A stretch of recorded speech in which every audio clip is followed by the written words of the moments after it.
Hello बच्चों, तो कैसे हैं आप सब लोग। यार मैं उम्मीद करता हूँ आप बहुत ही ज़्यादा बेहतरीन होंगे और जो आपकी पढ़ाई है वो सुपर से ऊपर लेवल की चल रही होगी। तो एक और शानदार जानदार लेक्चर में मैं आपका स्वागत करता हूँ। जैसा कि आपको पता है मैं आपको पढ़ा रहा हूँ स्ट्रक्चरल ऑर्गेनाइजेशन इन एनिमल्स और आज है बच्चों इसका लेक्चर 2, जिसके अंदर आज हम जानेंगे बच्चों टाइप्स ऑफ एपिथेलियम टिश्यू के बारे में पढ़ेंगे। आपको याद है मैंने कल आपको बताया थे सिंपल एपिथेलियम, कंपाउंड एपिथेलियम। आज आप सिंपल एपिथेलियम के बारे में जानोगे, इसके टाइप्स जानोगे, कंपाउंड एपिथेलियम में को जानोगे इसके और कंपाउंड एपिथेलियम के टाइप्स जानोगे। उसके बाद जो है हम आपको सेल जंक्शंस कराएंगे और ये हमारा टॉपिक जो है यहीं पर एंड हो जाएगा। आज ये जो है हमारे गोल होने वाले हैं, ठीक। और अगर किसी बच्चे को इस लेक्चर की पीडीएफ चाहिए तो वो उसे मिलेगी हमारे टेलीग्राम चैनल पर। आपको यहाँ पर क्यूआर कोड दिख रहा है, आप इसको स्कैन करके हमारे टेलीग्राम चैनल को ज्वाइन कर सकते हैं, ठीक। नहीं तो आपको यूट्यूब चैनल के डिस्क्रिप्शन बॉक्स में भी आपको लिंक मिल जाएगी हमारे टेलीग्राम चैनल की, और वहां पर जाकर आप जो है क्या कर लोगे, इन नोट्स को डाउनलोड कर लोगे। चलो आओ, अब देखो आपको याद होगा मैंने कल आपको एपिथेलियल टिश्यू जो है हमने बेटा शुरुआत करी थी और मैंने उसके दो टाइप्स आपको बताए थे। एक था बच्चा आपका सिंपल एपिथेलियम, यानी कि एक ऐसा एपिथेलियम जिसमें सिर्फ सिंगल लेयर आपको देखने को मिलती है, उसको आप कहते हो सिंपल एपिथेलियम। अगर एक से ज्यादा लेयर्स आपको देखने को मिले, मोर देन वन लेयर, कितनी भी हो सकते हैं बेटा, कई सारी मैनी लेयर्स, तो उसको हम कहते हैं कंपाउंड एपिथेलियम।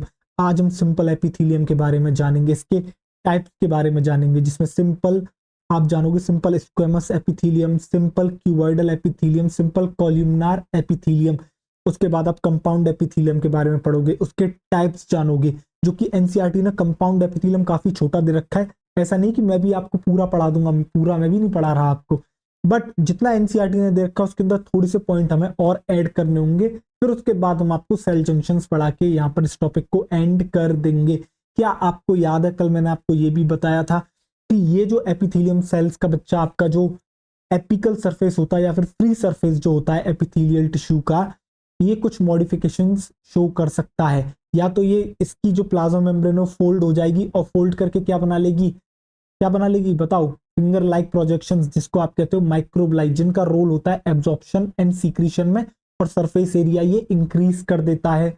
जबकि अगर ये जो है हेयर लाइक स्ट्रक्चर्स को बियर कर ले तो हम इसको कहते हैं सीलिया, जो कि आपकी मूवमेंट में मदद करते हैं किसी भी पार्टिकल की एक जगह से दूसरी जगह अलोंग वन डायरेक्शन। क्या ये सारे के सारे पॉइंटर्स आपको याद है? क्या आपको ये भी याद है जिस एपिथेलियम पर माइक्रोब्लाई प्रेजेंट होगी क्या हम उसको ब्रश बॉर्डर्ड एपिथेलियम कहेंगे? और मैंने आपको ये भी बताया था कि जो सिंपल एपिथेलियम होती है वो किसी भी तरह की सरफेस मॉडिफिकेशन शो नहीं करती है। उसका एपिकल सरफेस, फ्री सरफेस कोई मॉडिफिकेशन शो नहीं करेगा, ना तो वो माइक्रोब्लाई बनाने वाला, ना उसके पास सीलिया होने वाले। दैट मीन्स ये जो माइक्रोब्लाई और सीलिया की कहानी है ये सिर्फ और सिर्फ आपको क्यूबॉइडल एपिथेलियम और कॉलमनार एपिथेलियम में देखने को मिलेगी। क्या ये सारे पॉइंट्स जो मैंने कल आपको बताए थे क्या वो आपको याद है? हाँ या ना? क्या आप पिछला लेक्चर बहुत अच्छे से रिवाइज करके आए हो? देखो अगर आप पिछला लेक्चर अच्छे से रिवाइज नहीं करके आए हो बच्चों, तो देखो बहुत समस्या हो जाएगी। ये टिश्यूज वाला जो है ना बच्चा, आपके कनेक्शन में आपको पढ़ना है, आपको पता होना चाहिए जो आप लास्ट टाइम पढ़ के आए हो, ठीक है। तो चलो आओ, अब आप सबसे पहले हेडिंग डालोगे। आज हम जो है टाइप्स ऑफ सिंपल एपिथेलियम शुरू करने वाले हैं, जो कि मैंने आपको कल लिखवा दिए थे। Simple squamous epithelium, simple cuboidal epithelium, simple columnar epithelium, जिसमें से आज नंबर 1 आप डालोगे और वहां पर लिखोगे सिंपल स्क्वेमस एपिथेलियम। पहले हेडिंग डालते हैं फिर मैं आपको बताता हूं। चलो आओ, तो यहां पर आप डालोगे 1 और यहां पर लिखोगे simple squamous epithelium, simple squamous epithelium, simple squamous epithelium.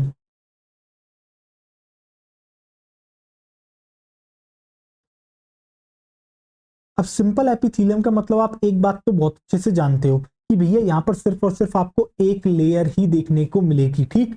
अब ये स्क्वेमस मतलब सिंपल स्क्वेमस क्या है? अब देखो होता क्या है बच्चा, ये जो आपका टिश्यू होता है ना, ये जो आपको एपिथेलियम दिखती है ये सिंगल लेयर से मिलके बनी हुई है, जो कि बिल्कुल फ्लैट सेल्स होती हैं, कई सारी फ्लैट सेल्स मिलती हैं और एक सिंगल लेयर बनाती हैं, ठीक।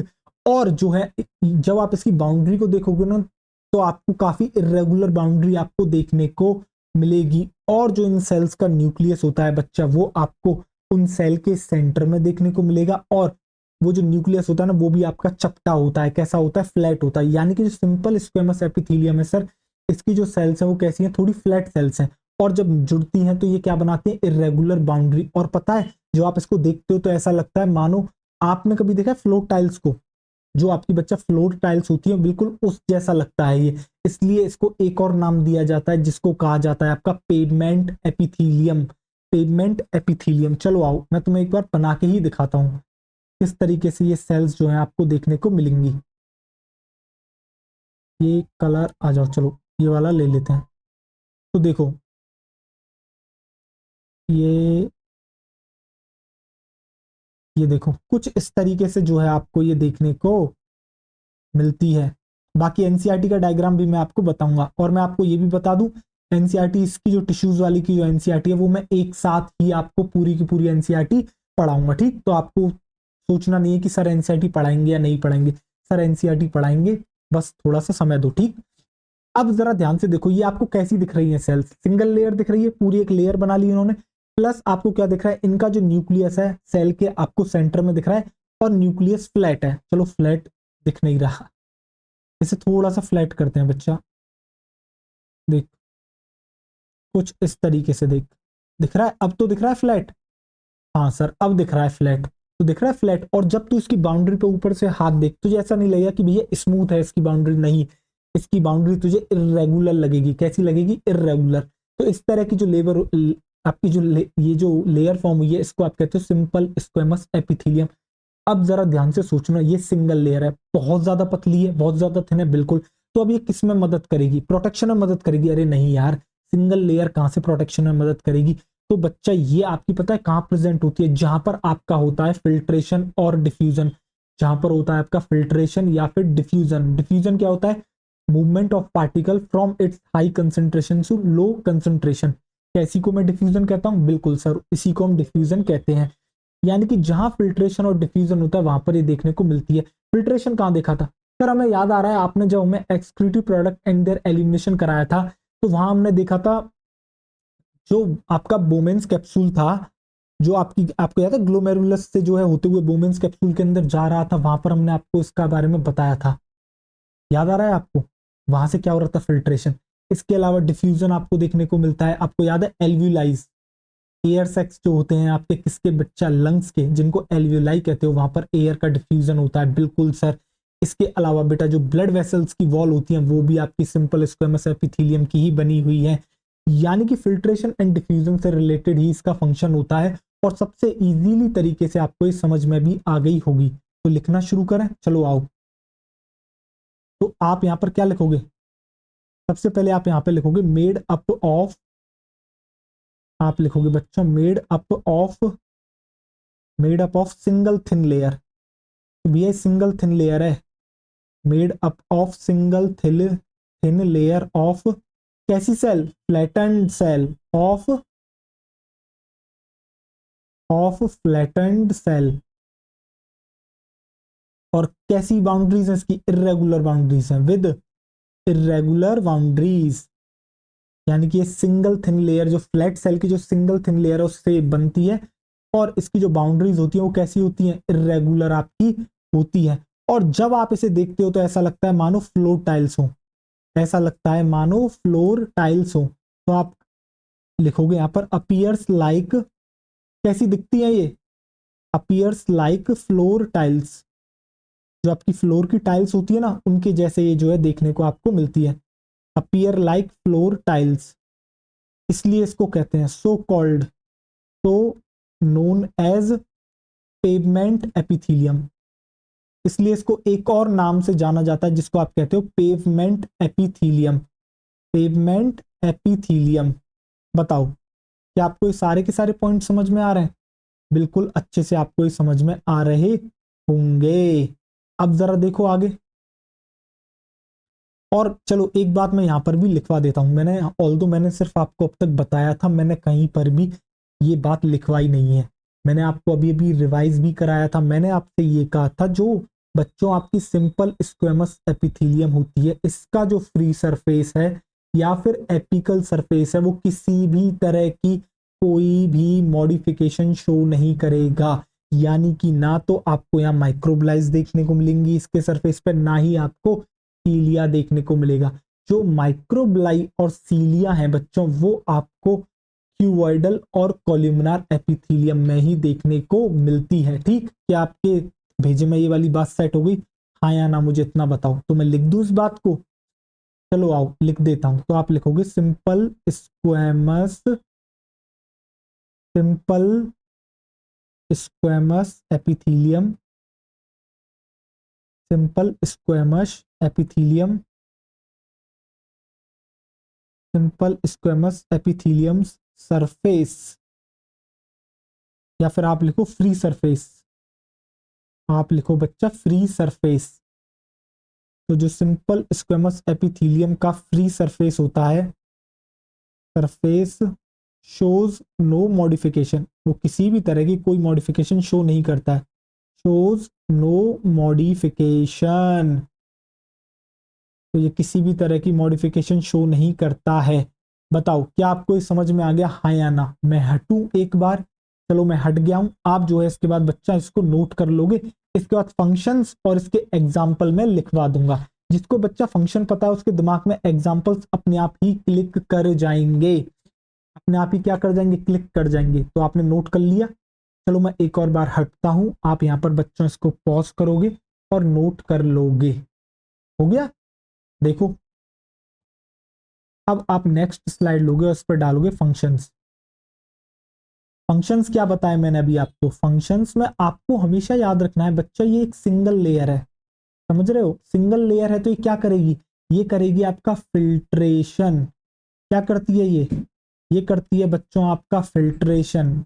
और इसके अलावा क्या करती है? डिफ्यूजन।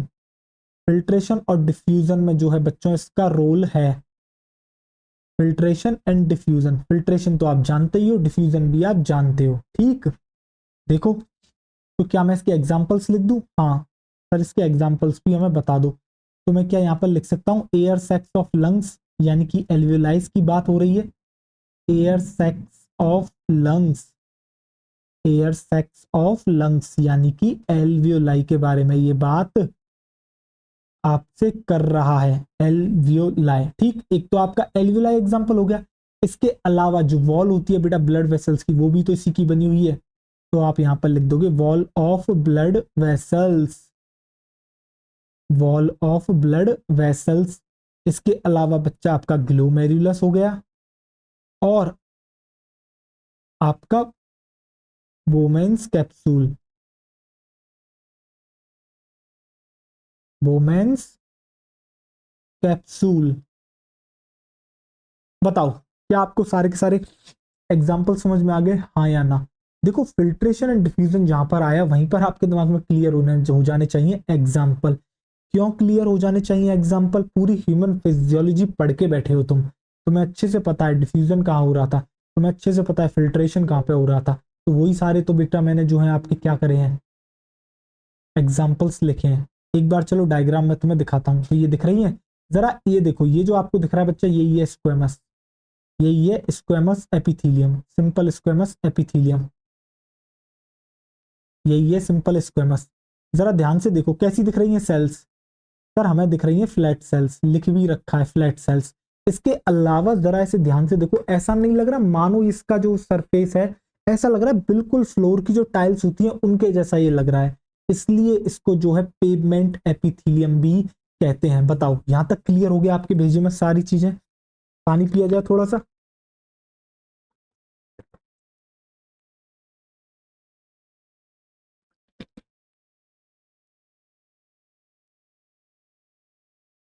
अब देखो, अब आप डालो बच्चों आपका नंबर 2। अब आप डालोगे नंबर 2। अब आप डालो बच्चों नंबर 2, जिसके अंदर आपका आएगा सिंपल क्यूबॉइडल एपिथेलियम। अब देखो एक नाम आ रहा है इसके अंदर, क्यूबॉइडल, सिंपल क्यूबॉइडल एपिथेलियम। यानी कि इसकी जो सेल्स होती हैं बच्चों, वो एक्चुअली में क्यूब शेप की होती हैं। कैसी होती हैं? इसकी जो शेप होती है बच्चा, वो होती है आपकी क्यूब शेप की। तो उनको आप कहते हो सिंपल क्यूबॉइडल एपिथेलियम। मैंने आपको कहा भी था जब भी हम क्लासिफिकेशन करते हैं तो बच्चों किसी ना किसी चीज को बेसिस मान के करते हैं, और जब हमने एपिथेलियल टिश्यू का क्लासिफिकेशन करा था उसका बेसिस था कि भैया जो सेल है उसकी शेप कैसी है, उसके बेसिस पर उसकी स्ट्रक्चरल मॉडिफिकेशन, यानी कि उसके अंदर किस तरीके से स्ट्रक्चर मॉडिफाई हुआ है। और आपको ये भी पता है जो स्ट्रक्चर की शेप, जो आपकी किसी भी सेल की एक शेप है ना, वो उसके पर्टिकुलर फंक्शन की वजह से होती है।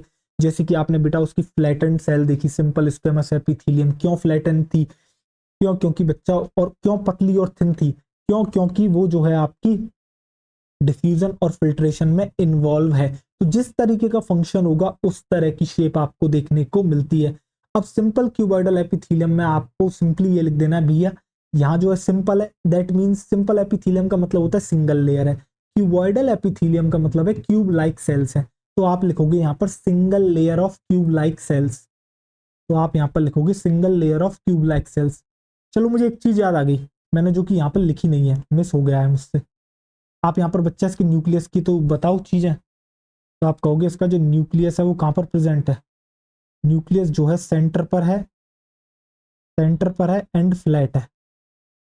न्यूक्लियस कैसा है बच्चा? सेंटर पे है और फ्लैट है। ये बात आप अपने नोट्स में ऐड कर लोगे। मैंने ऑल दो बोल तो दिया बट मैं लिखाना जो है रह गया।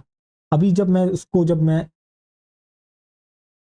सिंपल क्यूबॉइडल एपिथेलियम की अब मुझे डायग्राम बनाना था तो मुझे याद आया यार शायद मैंने वहां पर लिखाया नहीं है। ठीक, चलो आओ देखो। तो सबसे पहले आप बच्चों यहाँ पर क्या डालोगे? ये एक्चुअली में क्या है? Single layer of cube like cells, single layer of cube like cells, single layer of cube like cells. तो यहाँ पर आपको सिंगल लेयर देखने को मिल रही है क्यूब लाइक सेल्स, सेल्स की। देखो अब मैं तुम्हें यहाँ पर सेल भी बना के दिखा देता हूँ। देखो कुछ इस तरीके से क्यूब बन गया। हाँ इतना परफेक्ट नहीं बना बट काम चल जाएगा अपना। देखो, और जरा न्यूक्लियस को देखो कहाँ पर प्रेजेंट है। न्यूक्लियस को देखो और जरा इसकी शेप को भी जो है आपको नोटिस करना है। जरा ध्यान से देखो क्या देखने को मिल रहा है। हाँ सर क्यूब जैसी दिख रही है, बिल्कुल दिख रही है।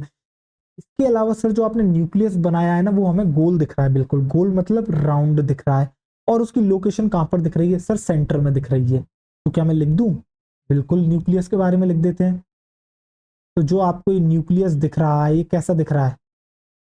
न्यूक्लियस जो आपको दिख रहा है वो दिख रहा है आपको सेंटर में है एंड राउंड है, सेंटर एंड राउंड। सेंटर का मतलब है बेटा हम इसकी लोकेशन की बात कर रहे हैं। अगर आप लिखना चाहो तो ये लिख सकते हो located in centre and round in shape.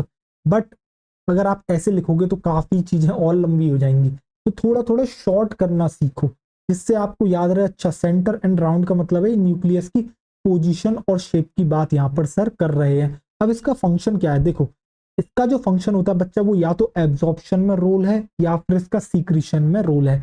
या तो एब्जॉर्प्शन में रोल है या फिर इसका बच्चा रोल होता है सीक्रीशन में। इसलिए तो क्यूब शेप की है ये। तो यहाँ पर जब आप फंक्शन लिखोगे तो फंक्शन में आप क्या लिखोगे? यहाँ पर फंक्शन में आप लिखोगे बच्चा इसका जो फंक्शन है वो है एब्जॉर्प्शन एंड सीक्रीशन। या तो ये किसी चीज का एब्जॉर्प्शन करती है या फिर ये किसी चीज का सीक्रीशन करती है। Absorption and secretion. अब जरा तुम्हें याद दिलाता हूं एब्जॉर्प्शन कहाँ हो रहा है, सीक्रीशन कहाँ हो रहा है। क्या सीक्रीशन जो है बच्चा ग्लैंड करती है? ग्लैंड करती है सर। तो ग्लैंड की जो डक्ट है बेटा वही तो सीक्रेट आउट कर रही है। तो डक्ट ऑफ ग्लैंड जो होती है बच्चा वहां पर आपको देखने को मिलती है। कौन? Simple cuboidal epithelium. इसके अलावा आपको ये और कहाँ देखने को मिल सकती है जहां पर एब्जॉर्प्शन हो रहा हो? तो sir tubular part of nephron, जैसे कि सर आपका डीसीटी हो गया, डिस्टल कॉन्वोल्यूटेड ट्यूब्यूल, वहां पर आपको देखने को मिलेगी। ठीक, अब आपके मन में आ रहा होगा सर आपने पीसीटी नहीं लिखवाया।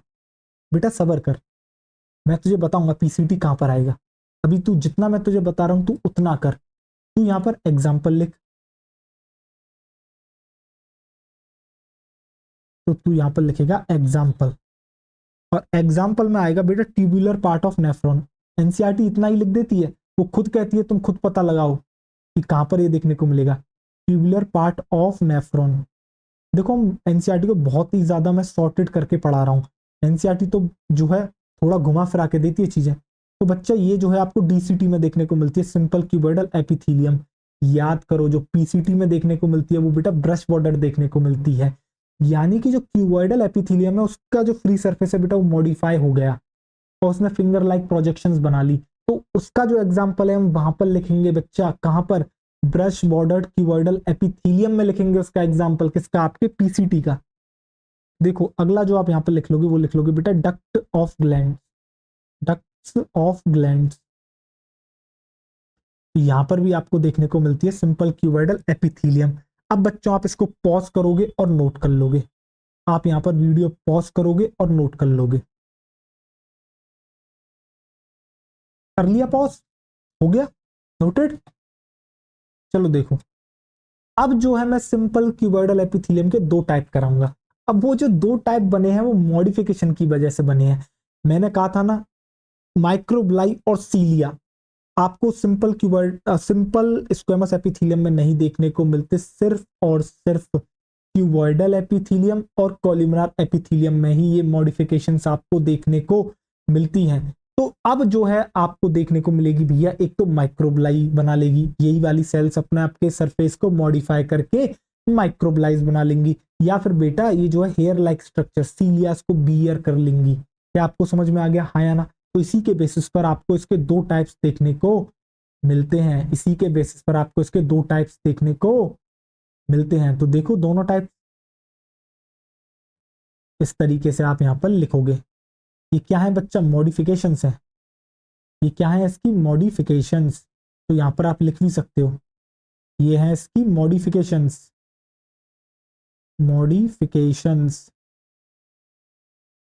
और मॉडिफाई होके इसने क्या बनाया, एक तो बच्चा ये माइक्रोब्लाई इसके पास जो है प्रेजेंट हो सकती है। अगर माइक्रोब्लाई प्रेजेंट है तो मैंने कहा था एक ऐसी एपिथेलियम जिसके पास माइक्रोब्लाई देखने को मिलती है उसे मैं ब्रश बॉर्डर्ड एपिथेलियम कहता हूं। हाँ सर आपने ये वाली बात हमें बता दी थी।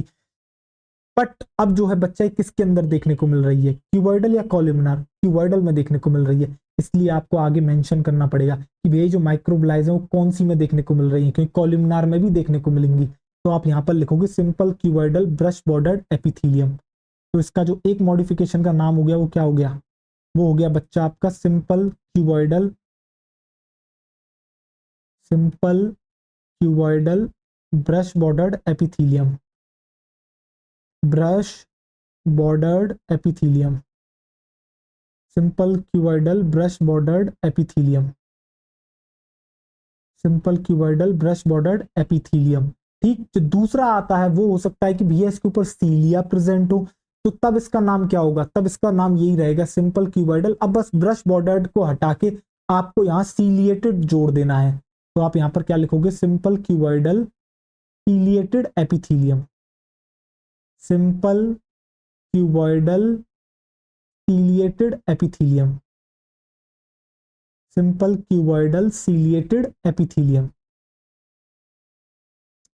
Simple cuboidal ciliated epithelium. बताओ समझ में आया या नहीं आया इसकी दोनों मॉडिफिकेशंस। एक में तो क्लियरली दोनों में ही क्लियरली पता लग रहा है भैया ब्रश बॉर्डर जहां पर आ गया मतलब माइक्रोब्लाई प्रेजेंट है, और जहां पर सीलिएटेड आ गया मतलब सीलिया प्रेजेंट है। माइक्रोब्लाई का फंक्शन सर आपने हमें पहले ही बता दिया, ये सरफेस इंक्रीज करता है, सरफेस एरिया इंक्रीज करता है, ठीक, और इसका जो रोल होता है वो एब्जॉर्प्शन एंड सीक्रीशन में आपका होता है। जबकि सीलिया जो है क्या करता है, वो मोटाइल स्ट्रक्चर है, तो वो मूवमेंट कराता है पार्टिकल्स की एक जगह से दूसरी जगह पर। ठीक, तो आप यहां पर क्या लिखोगे बच्चों, आप यहां पर लिखोगे माइक्रोविलाई प्रेजेंट, आप यहां पर लिखोगे माइक्रोविलाई प्रेजेंट। भैया माइक्रोविलाई यहां पर क्या है आपकी प्रेजेंट है। और सिंपल क्यूबॉइडल सीलिएटेड एपिथेलियम का मतलब है यहां पर सीलिया प्रेजेंट है। और फंक्शंस आपको मैंने लास्ट लेक्चर में लिखाई दिए थे, तो यहां आपको मुझे बताने की जरूरत नहीं है। बट अब हम यहां पर सीधे आपसे एग्जांपल्स की बात मैं कर सकता हूं। अब याद करो भैया simple cuboidal brush bordered epithelium आपको कहां देखने को मिली थी, क्या बच्चा आपको पीसीटी में देखने को मिली थी, प्रॉक्सिमल कॉन्वोल्यूटेड ट्यूब्यूल, जो कि बच्चा आपका किसका पार्ट है, नेफ्रॉन का, ट्यूबुलर पार्ट है ना भैया नेफ्रॉन का, बिल्कुल ठीक। फंक्शन क्या है भैया, सीक्रीशन एंड एब्जॉर्प्शन, बताने की कोई आवश्यकता नहीं है। अब आपसे कभी भी कोई पूछे कि भैया कि सिंपल क्यूबॉइडल एपिथेलियम का एग्जांपल क्या है, तो आपको बताना है डीसीटी, डिस्टल कन्वोल्यूटेड ट्यूब्यूल। अगर कोई आपसे पूछे simple cuboidal brush border epithelium का एग्जांपल क्या है, तो आप बताओगे उसको पीसीटी, यानी कि जब सिंपल क्यूबॉइडल कोई भी मॉडिफिकेशन शो नहीं करती तो भैया उसका एग्जांपल हो गया डीसीटी, डिस्टल कॉन्वोलेटेड ट्यूब्यूल। अगर उसने मॉडिफिकेशन शो कर ली और मॉडिफिकेशन में उसने फिंगर लाइक प्रोजेक्शंस बना ली, यानी कि ब्रश बॉर्डर एपिथेलियम में कन्वर्ट हो गई, तो बेटा उसका एग्जांपल हो जाएगा पीसीटी, प्रॉक्सिमल कॉन्वोलेटेड ट्यूब्यूल। और आपको फंक्शन बहुत अच्छे से पता है, क्या करती है बेटा, एब्जॉर्प्शन करती है बेहतरीन तरीके से ये। अब जो बेटा सिंपल क्यूबॉइडल सीलेटेड एपिथेलियम का एग्जांपल आता है वो क्या आएगा, तो देखो जरा ध्यान से, इसका जो एग्जांपल आएगा वो आएगा बच्चा आपका, देखो ये जो आपको देखने को मिलती है सिंपल क्यूबॉइडल सीलेटेड एपिथेलियम, ये आपको देखने को मिलती है बच्चा स्मॉल ब्रोंक्यूल्स में। याद करो मैंने आपको रेस्पिरेटरी ट्री बनवाया था, ठीक, मैंने वहां पर बताया था एयर किस तरीके से एंटर करते हुए एल्विलाइज तक पहुंचती है। तो याद है ना बच्चा, ट्रैकिया डिवाइड कर जाती है, आगे जाके क्या प्राइमरी ब्रोंकाई, प्राइमरी से सेकेंडरी, सेकेंडरी से टर्शरी, उसके बाद आते हैं आपके बच्चा लार्जर ब्रोंक्यूल्स, और उसके बाद आते हैं स्मॉलर ब्रोंक्यूल्स। तो जो स्मॉल ब्रोंक्यूल्स होते हैं वहां पर सिंपल क्यूबॉइडल सीलिएटेड एपिथेलियम आपको देखने को मिलती है। अब इसका काम होता है बेटा मूवमेंट कराना पार्टिकल की एक जगह से दूसरी जगह। तो ये कौन सी मूवमेंट वहां पर करा रहा होगा, ये सवाल आता है। क्या बच्चा ये जो मैंने आपको ट्रैक बताया यहाँ पर म्यूकस प्रेजेंट है, बिल्कुल प्रेजेंट है। अब होता क्या है बच्चा, आप जब सांस ले रहे हो तो इसके साथ डस्ट भी तो जा रही है, तो जो एयर आप इनहेल कर रहे हो डस्ट भी जा रही है, तो होता क्या है, ये डस्ट, उस म्यूकस का फंक्शन ही यही है भैया, उन गंदे पार्टिकल्स को चिपका लेना, और बाद में ये सीलिया की मदद से क्या करा जाता है, इन्हीं म्यूकस ट्रैप्ड पार्टिकल्स होते हैं इनको बेटा आउटसाइड बाहर की तरफ जो है आपका क्या करा जाता है, निकाला जाता है। क्या आपको समझ में आ गया भैया सिंपल क्यूबॉइडल सीलिएटेड एपिथेलियम का एग्जांपल स्मॉल ब्रोंक्यूल्स। तो आप यहां पर लिख लोगे, आप यहां पर लिखोगे एग्जांपल में बच्चा स्मॉल ब्रोंक्यूल्स, स्मॉल ब्रोंक्यूल्स, और यहां पर आप लिख भी लोगे इसका फंक्शन क्या है, फंक्शन क्या है, ये क्या करती है, ये मूवमेंट कराती है, ये मूवमेंट कराती है, movement of dust trapped mucus, movement of dust trapped mucus, भैया जिस म्यूकस से आपकी डस्ट ट्रैप हो चुकी है, movement of dust trapped mucus outside, भैया बाहर की तरफ जो है ये करवाती है। क्या आपको समझ में आ गया, मैं हटूं एक बार, तो आप क्या करोगे बच्चों, यहाँ पर इसको पॉज करोगे और नोट करोगे, और आपको जो है समझ में आ गया होगा भैया simple cuboidal brush border epithelium और सिंपल क्यूबॉइडल सीलिएटेड एपिथेलियम। इसके बाद जो है अब हम बढ़ेंगे भैया सिंपल कॉलमनार एपिथेलियम की तरफ। कर लिया नोट करके पॉज, देखो एक बार डायग्राम भी मैं तुम्हें दिखा देता हूं, चलो आओ। अच्छा ऊपर है क्या डायग्राम, मैं नीचे ही जा रहा हूं। देखो क्या यहाँ पर आपको दिख रहा है भैया क्यूब लाइक सेल्स, ध्यान से देखो ये दिख रही है क्यूब लाइक सेल्स, तो भैया यही है सिंपल क्यूबॉइडल। देखो डायग्राम पहचानना इसके बहुत ही आसान है, सिंपल क्यूबॉइडल। क्या आपको समझ में आ गया, हाँ या ना, मुझे इतना बताए, समझ में आ गया, आ गया तो देखो चलो अब हम आगे बढ़ते हैं। अब आप डालोगे बच्चा नंबर थर्ड, अब आप डालो नंबर थर्ड, और नंबर थर्ड में डालोगे आप simple columnar epithelium, simple columnar epithelium, simple columnar epithelium. जरा ध्यान से अब आप देखिएगा, अब देखो यार कॉलमनार मतलब यानी कि जो यहाँ पर सेल्स है उनकी शेप कैसी है, कॉलम जैसी है। कॉलम यानी कि जैसे कि आपको ये पेन दिख रहा है, कैसा दिख रहा है आपको, लंबा दिख रहा है, और आपको कैसी शेप का दिख रहा है, स्लेंडर शेप का दिख रहा है। तो बच्चा इसका भी सेम है, made up of single layer of tall and slender cells, tall and slender cells. तो आप यहाँ पर क्या लिखोगे, made up of single layer of, made up of single layer of tall and slender cell, tall and slender sales.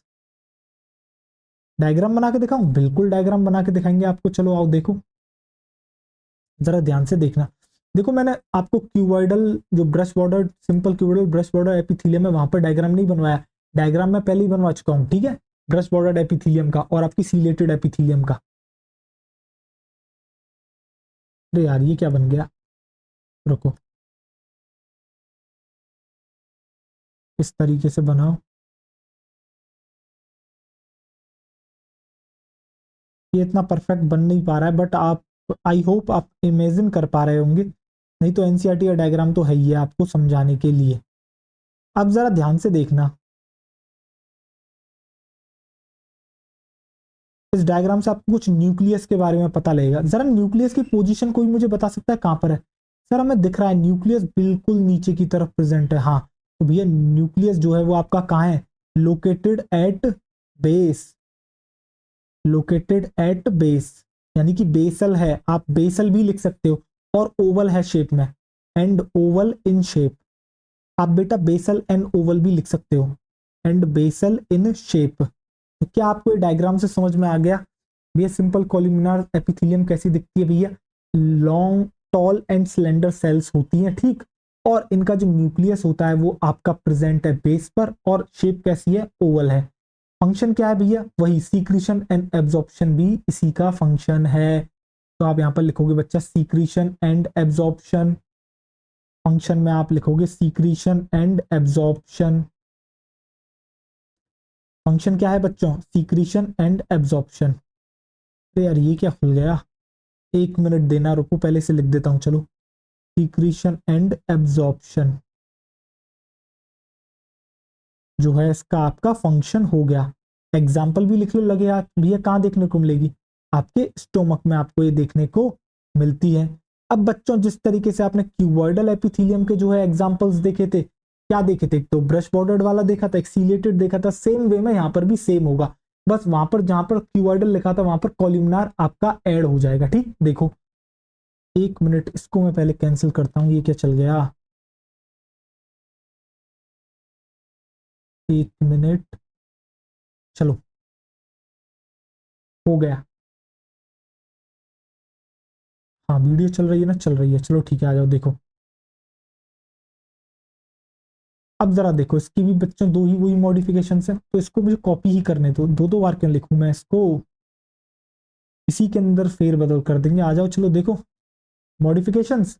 अब जहां पर लिख रहा है भैया सिंपल क्यूबॉइडल, नहीं हटा दो इसको, कॉलमनार कर दो, सेम है भैया same, simple columnar, simple columnar brush bordered epithelium और सिंपल कॉलमनार सीलिएटेड एपिथेलियम। बताओ क्या यहां तक किसी को कोई भी समस्या है? भैया जो simple columnar brush bordered epithelium है वहां पर क्या प्रेजेंट होंगी? माइक्रोब्लाइज, इसलिए तो ब्रश बॉर्डर शब्द आया यार, मैंने पहले ही कहा था। सीलिया वाली मॉडिफिकेशन और आपकी ये माइक्रोब्लाई वाली मॉडिफिकेशन सिर्फ और सिर्फ आपको दोनों में देखने को मिलती है, एक है क्यूबॉइडल एक है कॉलमनार। बताओ हाँ या ना, क्या आपके भेजे में सेट हुई बात? ठीक। अब इसके जरा एग्जाम्पल देखो, जरा इसका एग्जाम्पल देखो। तो भैया जो स्मॉल इंटेस्टाइन है वहां पर आपको देखने को मिलेगी, जो स्मॉल इंटेस्टाइन है वहां पर आपको देखने को मिलती है कौन? Simple columnar brush bordered epithelium, intestine. और इसके अलावा जो भैया गॉबलेट सेल्स हैं, जो आपकी भैया क्या है? गॉबलेट सेल, जो कि क्या सीक्रेट करती है? जो कि सीक्रेट करती है म्यूकस, उसमें भी आपको ये देखने को मिलती है। तो भैया आपको ये पता होगा, अभी हम बात भी करेंगे भैया गॉबलेट सेल्स के बारे में, ठीक। अब जब आप एग्जाम्पल की बात करते हो भैया किसकी? सिंपल कॉलमनार रिलेटेड एपिथेलियम, यानी कि किसी ना किसी चीज की भैया मूवमेंट करा रहा होगा। तो एक तो ये देखने को मिलता है बच्चा आपको फेलोपियन ट्यूब में, आपको देखने को मिलता है फेलोपियन ट्यूब। भैया फेलोपियन ट्यूब में जो है ये क्या कराता है? ये मूवमेंट कराता है बच्चा किसकी? आपके ओवम की। जो फीमेल गैमीट है ना भैया, फेलोपियन ट्यूब में उसकी मूवमेंट कराता है कौन? सिंपल कॉलमनार सीलिएटेड एपिथेलियम, ठीक। इसके अलावा जो आपके भैया लार्जर ब्रोंक्यूल्स होते हैं, कौन होते हैं भैया? लार्जर ब्रोंक्यूल्स, उसके अंदर देखने को मिलता है सिंपल कॉलमनार सीलिएटेड एपिथेलियम, और ये भी मूवमेंट कराता है किसकी भैया? म्यूकस की। अब बच्चों आपको याद रखना होगा वहां पर स्मॉल ब्रोंक्यूल्स आए थे, यहाँ पर लार्जर ब्रोंक्यूल्स आए हैं, ठीक। अगर आपने एक गड़बड़ कर दी तो भैया समस्या हो जाएगी। वैसे तो मैं ये एक्स्ट्रा लिखवा रहा हूँ, शायद इतना आपसे पूछा ही ना जाए, ठीक। तो क्या आपको ये एग्जांपल समझ में आ गया? क्या सारी की सारी चीजें याद आ गई? फेलोपियन ट्यूब में किसकी मूवमेंट कराएगा ये सीलिया? भैया ये मूवमेंट कराता है ओवा की, या फिर आप कह सकते हो ओवम की, जो कि है आपका फीमेल गैमीट, ठीक। और लार्जर ब्रोंक्यूल्स में ये क्या करवाता है?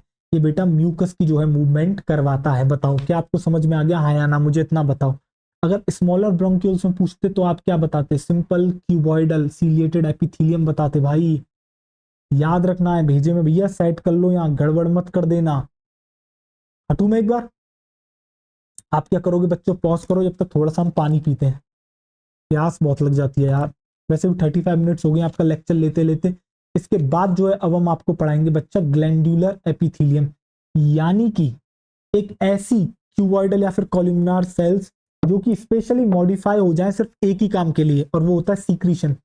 ऐसी एपिथेलियम को आप कहते हो ग्लैंड्यूलर एपिथेलियम। क्या कहते हो बच्चा, ग्लैंड्यूलर एपिथेलियम। कर लिया नोट, चलो।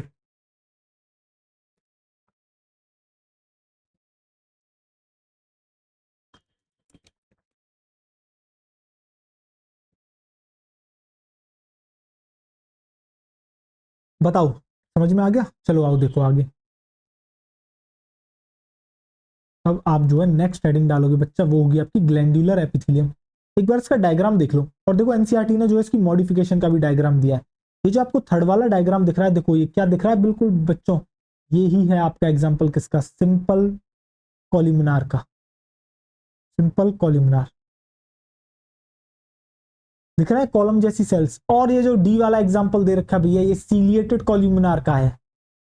सीलिएटेड कॉलमनार का है ये एग्जाम्पल, दिख रहा है यहाँ पर आपको। ये क्या है ऊपर जो आपको दिख रहे हैं, ये भैया दिख रहे हैं सीलिया। ये आपको दिख रहे हैं भैया सीलिया कॉलमनार। क्या आपको यहाँ पर सीलिया दिख रहा है, बिल्कुल आपको यहाँ पर ध्यान से दिख रहे हैं। क्या आपको डायग्राम सारे के सारे क्लियर है, हाँ या ना? क्या आप देखते ही पहचान लोगे? देखो डी वाला भी तो आसान है, आपको लॉन्ग, आपको सॉरी टॉल और स्लेंडर सेल्स आपको देखने को मिल रही है। पर कितना इनके ऊपर हेयर लाइक स्ट्रक्चर्स देखने को मिल रहे हैं।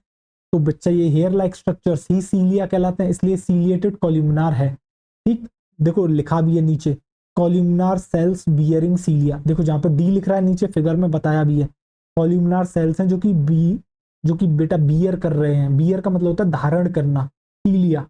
जैसे कि मैंने इस समय धारण कर रखा है क्या, कुर्ता। ठीक, क्या आपको समझ में आ गया, हाँ या ना? यार चलो आओ देखो, अब जो है अब हम बात करते हैं भैया ग्लैंड्यूलर एपिथेलियम के बारे में। तो जो नेक्स्ट हेडिंग आप डालोगे बच्चों वो होगी ग्लैंड्यूलर एपिथेलियम। मैंने आपको अभी अभी बताया था ग्लैंड्यूलर एपिथेलियम के बारे में, जरा देखो ग्लैंड्यूलर एपिथेलियम। तो मैंने आपको अभी अभी क्या बताया था, मैंने आपको अभी अभी बच्चों ये बताया कि अगर अगर कॉलमनार या फिर क्यूबॉइडल सेल्स मॉडिफाई हो जाएं किसी एक पर्टिकुलर फंक्शन के लिए, और वो फंक्शन हो सीक्रीशन, स्पेशलाइज हो जाए। जैसे कि आप स्पेशलाइजेशन करोगे, आगे जाके आप डॉक्टर बनोगे तो बेटा एमबीबीएस कर ली, वो तो जनरल डॉक्टर हो गया। इसके बाद आप जो है आगे करोगे क्या, आप जो है बच्चा क्या करोगे, आप आगे करोगे बेटा नीट पीजी का एग्जाम दोगे, उसके बाद आप मास्टर्स करोगे, समझ रहे हो, स्पेशलाइजेशन करोगे, फिर इसके बाद सुपर स्पेशलाइजेशन होती है। तो ये क्या होता है, स्पेशलाइज, यानी कि हम पर्टिकुलरली अपना सिर्फ एक ही काम करेंगे। जैसे कि अभी मैं आपको दोनों पढ़ा रहा हूँ, बॉटनी और जूलॉजी, बट अगर मैं डिसाइड कर लूँ कि भैया मैं सिर्फ और सिर्फ बॉटनी ही पढ़ाऊंगा, तो मैं स्पेशलाइज्ड हो गया कि भैया बायोलॉजी में सिर्फ और सिर्फ बॉटनी के स्पेशलिस्ट हैं, बॉटनी ही पढ़ाते हैं। समझ में आ गया? सेम वे में ये भी स्पेशलाइज्ड हो जाती हैं। तो आप यहाँ पर क्या लिखोगे, आप लिखोगे सम ऑफ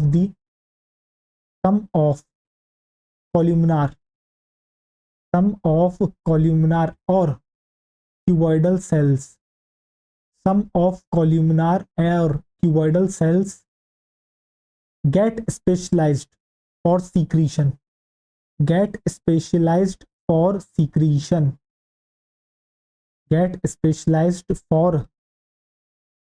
for secretion, इसी को आप कहते हो ग्लैंड्यूलर एपिथेलियम। अब आपको इसके दो टाइप देखने को मिलेंगे, ठीक है, ग्लैंड्यूलर एपिथेलियम के ही आपको दो टाइप देखने को मिलेंगे, और जो टाइप है उनके भी बेटा दो दो टाइप देखने को मिलेंगे, यानी कि बेसिस। एक हम जो ग्लैंड्यूलर एपिथेलियम का टाइप पढ़ेंगे, वो हम टाइप पढ़ेंगे बेटा किसके बेसिस पर, on the basis of number of cells, कि भैया कितनी सेल्स वहां पर प्रेजेंट है। अगर एक सिंगल सेल प्रेजेंट है तो हम उसको कहते हैं यूनिसेलुलर ग्लैंड, अगर एक से ज्यादा प्रेजेंट है तो हम कहते हैं बेटा मल्टी सेलुलर ग्लैंड। दूसरा जो हम ग्लैंडुलर एपिथेलियम का टाइप पढ़ेंगे, वो टाइप होगा बेटा किसके बेसिस पर, वो टाइप होगा बेटा कि ये जो ग्लैंड है अपना जो सीक्रेशन है वो किस तरीके से पुअर कर रही है। क्या वो डायरेक्टली जो है बच्चा अपना एक अलग से पाइप ले जा रही है, एक डक्ट लेके जा रही है और टारगेटेड ऑर्गन तक पहुंचा रही है, ठीक, या फिर ये जो है ब्लड के अंदर डाल रही है और ब्लड जो है वहां तक उस काम को कर रहा है, उस मैसेज को पहुंचा रहा है। आप अच्छे से पढ़ चुके हो यार, ये एक्सोक्राइन एंडोक्राइन की बात चल रही है गधों, ये दिमाग में खुले। अभी अभी पढ़ा था यार, 2-3 दिन पहले ही तो पढ़ा था, तो 2-3 दिन नहीं, समय तो ज्यादा हो गया थोड़ा सा, बट जो आपको रिसेंट जो लेक्चर्स थे उसमें ही आपने ये पढ़ा था, ठीक। तो आप इसका सबसे पहले टाइप पढ़ो, आप यहाँ पर डालो बच्चा टाइप्स, और किसके बेसिस पर अब हम ये टाइप्स कह रहे हैं, टाइप्स आप लिखोगे on the basis of number of cells, on the basis of number of cells. Types आप यहाँ पर लिखोगे on the basis of number of cells, on the basis of number of cells, on the basis of number of cells. या तो आपको देखने को मिलेगा बच्चों यूनिसेलुलर ग्लैंड, यानी कि जब एक ही सेल प्रेजेंट हो तो ये हो गई आपकी यूनिसेलुलर ग्लैंड। जब बेटा एक से ज्यादा हो तो आप कह देते हो मल्टी सेलुलर, यानी कि कई सारी सेल्स प्रेजेंट है, multi cellular gland, multi cellular gland. देखो अब मैं आपको बता भी देता हूं, वैसे तो आपको पता लग गया बट इसके एग्जाम्पल आपको जानने हैं, ठीक। और इसका बेटा फिगर भी दे रखा है एनसीईआरटी में, ये एज इट इज पूछ लिया जाएगा आपसे। तो आप यहां पर लिखोगे यूनिसेलुलर ग्लैंड हम उसको कहते हैं जो सिंगल आइसोलेटेड ग्लैंड, जो सिंगल आइसोलेटेड ग्लैंडुलर सेल से बनी हुई होती है, सिंगल आइसोलेटेड ग्लैंडुलर सेल, उसको आप कहते हो यूनिसेलुलर ग्लैंड।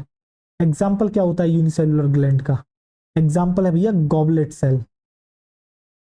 क्या बनाती है गॉबलेट सेल, अभी अभी मैंने कहा था ना, म्यूकस, गॉबलेट सेल बनाती है म्यूकस। और इसके अलावा जो एलिमेंट्री सेल होती है बच्चा, जो एलिमेंट्री कैनाल, सॉरी, वो भी जो है इसी का पार्ट है, यूनिसेलुलर ग्लैंड। क्या आपको एग्जांपल समझ में आ गया, हाँ या ना, मुझे इतना बताओ। क्या आपके भेजे में बैठ गया, खोपड़ी आपकी खुल गई।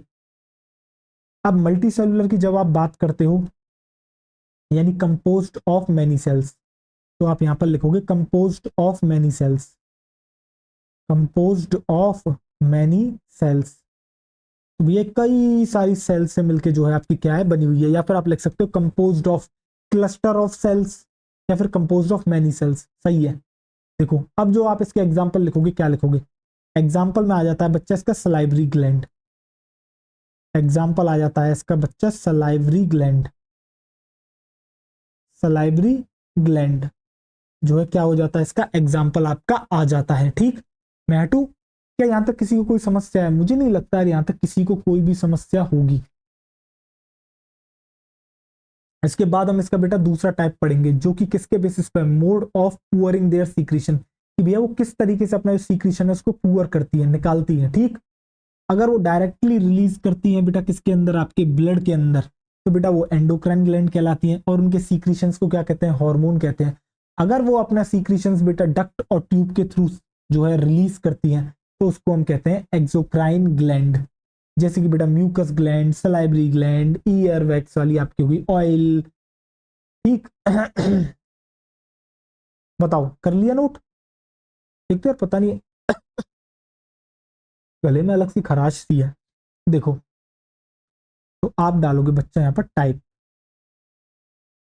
अब भैया जो हम क्लासिफिकेशन करेंगे, अब हमारा क्राइटेरिया बदल गया, अब हमारा क्राइटेरिया बदल गया। तो ग्लैंडुलर एपिथेलियम के भैया दो क्लासिफिकेशन दे रखे हैं, ठीक है, दो क्लासिफिकेशन जो है वो दे रखे हैं। तो आप यहां पर लिखोगे ऑन द बेसिस ऑफ, आप यहां पर लिखोगे बच्चा on the basis of, on the basis of, on the basis of mode of pouring their secretions, on the basis of mode of pouring their secretions, वो किस तरीके से जो है अपने सीक्रेशंस को बेटा रिलीज कर रही है, उसी के बेसिस पर जो है आप क्या करते हो, इसके दो टाइप्स बताते हो। एक तो आप बताते हो एक्सोक्राइन ग्लैंड, एक आप बताते हो एक्सोक्राइन ग्लैंड। चलो मैं डायग्राम, यार डायग्राम बताना रह गया ना आपको, रुको डायग्राम बताते हैं पहले। देखो ये एनसीईआरटी ने बेटा डायग्राम दे रखे हैं। और मैं एक बात बता दूं, कोई भी बच्चा जो देख रहा हो पहली बार वो सोच रहा हो सर एनसीईआरटी में तो ये है ही नहीं, अब टॉपिक ही नहीं है। तो गधों, ये जो है आपके बेटा सिलेबस का पार्ट है। आपके एनसीईआरटी में भले ही ना हो बट पेपर में ये आ सकता है क्योंकि उन्होंने सिलेबस में मेंशन कर रखा है। तो मैंने इसकी पीडीएफ जो है वो भी, इस जो पुरानी पीडीएफ है ओल्ड एनसीईआरटी की रीडिंग की पीडीएफ जो है वो मैंने आपके अपने टेलीग्राम चैनल पर डाल दी है, तो वहां से आपको पीडीएफ भी मिल जाएगी। तो उस एनसीईआरटी से मैं ये डायग्राम लेके आया हूँ। ठीक है, तो पुरानी एनसीईआरटी खरीदने की किसी को जरूरत नहीं है, जो चीज है वो आप उसका प्रिंट आउट निकलवा लोगे। ठीक, तो ये आपको क्या दिख रही है, यूनिसेलुलर ग्लैंड दिख रहे हो, ग्लैंडुलर एपिथेलियम के एग्जांपल दे रखे हैं। पहला वाला यूनिसेलुलर, दूसरा मल्टी सेलुलर ग्लैंड। समझ में आ गया, बताओ हाँ या ना? दिख रहा है बेहतरीन तरीके से? देखो ये जो है दोनों के दोनों डायग्राम दे रखे हैं, आप अपनी आंखों में बच्चों इसको एज इट इज जो है अपनी आंखों में बसा लो, यानी कि चित्र देख लो भैया। ये आ जाए तो बता देना कौन सी यूनिसेलुलर ग्लैंड है, कौन सी मल्टी सेलुलर है। ठीक, देखो आ जाओ। अब जो दूसरा बेसिस है वो है बच्चा आपका एक्सोक्राइन एंड एंडोक्राइन ग्लैंड। और भैया ये फिर से मुझे लिखवानी पड़ रही है, ऐसा मेरा मन कह रहा है क्योंकि मैं आपको पहले ही लिखवा चुका हूं, बट कोई बात नहीं, चलो लिखवा देते हैं, कोई पहली बार आया हो तो। देखो, तो आप यहां पर क्या लिखोगे, आप यहां पर लिखोगे ये क्या करते हैं, ये रिलीज करते हैं। आप यहां पर लिखोगे release their secretions through duct और tube, release their secretions, release their secretions through duct और ट्यूब्स। तो भैया डक्ट और ट्यूब्स के माध्यम से क्या करती हैं, थ्रू डक्ट और ट्यूब्स, उसके माध्यम से जो है अपने सीक्रीशंस को बच्चा रिलीज करती है। ठीक, और इसके जो एग्जाम्पल में आप लिखोगे भैया क्या क्या रिलीज करती है ये, जैसे सीक्रेट करती है भैया ये म्यूकस, सीक्रेट करती है म्यूकस। ठीक, इसके अलावा सलाइवा, आपका आ गया बच्चा सलाइवा, आपका आ गया ईयर वैक्स, आपका आ गया ईयर वैक्स, ऑयल, मिल्क, और आपके digestive enzymes etcetera, digestive enzymes etcetera. Basically यहां पर सीक्रेशंस के नाम मैंने आपको लिखवा दिए, ठीक है, डाइजेस्टिव एंजाइम्स एक्सेट्रा। देखो, जबकि जो एंडोक्राइन ग्लैंड है वो क्या करती है, वो रिलीज करती है क्या, और बच्चों इसका जो सीक्रेशन होता है क्या, उसको हार्मोन कहते हैं, बिल्कुल अच्छे से आपको याद होगा। तो ये क्या करती है, रिलीज देयर, मैं यहां पर सीक्रेशंस की जगह सीधे हार्मोन लिख रहा हूं बट मैं नीचे लाइन लिखवा दूंगा, रिलीज्ड देयर हॉर्मोन्स डायरेक्टली। ये क्या करती है, अपने हॉर्मोन्स को डायरेक्टली इनटू दी, उस फ्लूइड में डायरेक्टली डालती है, into the fluid bathing the gland,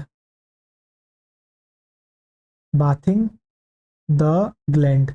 मैंने बच्चा वहां पर आपको जो है इमेज भी दिखाई थी। ठीक, कहां पर दिखाई थी, जब मैंने आपको केमिकल कोऑर्डिनेशन और इंटीग्रेशन चैप्टर पढ़ाया था वहां पर मैंने आपको बताया था। एक और बार चलो मैं तुम्हें बता देता हूँ। सपोज करो ये बेटा आपका ग्लैंड है, ठीक, और यहाँ पर आपका टारगेटेड टिश्यू है, तो ये एक डक्ट निकालेगी और इसके थ्रू जो है अपना सीक्रेशन भेज देगी। बट ये क्या करते हैं, ये ग्लैंड समझो, ठीक, इसके बगल में जो आपकी क्या है यहाँ पर ब्लड वेसल है, ये क्या करती है, ये जो है इसके अंदर डालती है अपना, और फिर ये जो है ब्लड के थ्रू होते हुए चला जाता है। क्या आपको समझ में आ गया दोनों में फर्क? इसलिए हम इसको कहते हैं, इसलिए एंडोक्राइन ग्लैंड को बेटा ट्यूबलेस ग्लैंड भी कहते हैं, डक्टलेस ग्लैंड भी हम कहते हैं। ठीक है, देयर सीक्रेशंस कॉल्ड, और इसके एग्जांपल बथेरे हैं भैया, पिट्यूटरी ग्लैंड है, हाइपोथैलेमस हो गई आपकी, पूरा एंडोक्राइन जो आपने चैप्टर पढ़ा केमिकल कोऑर्डिनेशन एंड इंटीग्रेशन इसी के बारे में था। ठीक, देयर सीक्रेशंस कॉल्ड हॉर्मोन्स। कायदे से तो मुझे लिखवाना नहीं चाहिए वैसे तो, क्योंकि मैं आपको पढ़ा चुका हूं, बट कोई ना, कोई पहली बार पढ़ रहा हो, क्या पता उसने सीधे यही चैप्टर खोला हो, उसने ह्यूमन फिजियोलॉजी नहीं पढ़ी हो, तो उसको यहाँ से मदद मिल जाएगी। तो देखो, अब आप यहाँ पर क्या करोगे बच्चा, इसको पॉज करोगे और नोट कर लोगे। आप यहाँ पर इसको पॉज करोगे और नोट कर लोगे, क्योंकि इसके बाद अब हम शुरू करेंगे कंपाउंड एपिथेलियम। तो बहुत इजी है कंपाउंड एपिथेलियम, मजा आएगा आपको जानने में कंपाउंड एपिथेलियम के बारे में। ठीक, पॉज करके, अच्छा लास्ट स्लाइड भी शायद आपने नोट ना करी हो, तो इसको भी पॉज करके आप नोट कर लोगे। पॉज करो और नोट कर लो। हो गया नोटेड? अब इसको देखो, नोटेड। चलो अब आप डालोगे कंपाउंड एपिथेलियम। अब जैसा कि नाम बता रहा है, एक थी सिंपल एपिथेलियम, यानी कि जहां पर सिंगल लेयर देखने को मिलती है एपिथेलियल टिश्यू की, वो होती है बच्चा आपकी सिंपल एपिथेलियम। बट अगर आपको मल्टीपल लेयर्स देखने को मिले तो आप उसको कहते हो कंपाउंड एपिथेलियम। और जहां पर मल्टीपल लेयर्स इन्वॉल्व हो गई, दैट मीन्स वो किस में मदद करती है बच्चा? ये एक्चुअली में प्रोटेक्शन में मदद करती है। ये आपको मैकेनिकल स्ट्रेस और केमिकल स्ट्रेस से आपको बचाने का काम करती है। कौन? आपकी बच्चा कंपाउंड एपिथेलियम। तो रोल किसके अंदर है? इसका जो रोल होता है, जो मेजर रोल है, मेन रोल है, वो है प्रोटेक्शन में। इसके अलावा जो इसका लिमिटेड रोल होता है वो होता है इसका सीक्रीशन और एब्जॉर्प्शन में। यानी कि सीक्रीशन और एब्जॉर्प्शन में इसका कोई ऐसे ज्यादा कोई रोल नहीं है। इसका जो मेजर फंक्शन है वो किसके अंदर है भैया? आपको बचाना मैकेनिकल और केमिकल स्ट्रेस से। और कई सारी सेल से मिलकर ये आपकी बनी हुई होती है। कौन? Compound epithelium. तो जितने भी मैंने पॉइंट्स बताए हैं वो सब आपको लिखने हैं। सबसे पहले आप हेडिंग डालो कंपाउंड एपिथेलियम। Compound epithelium.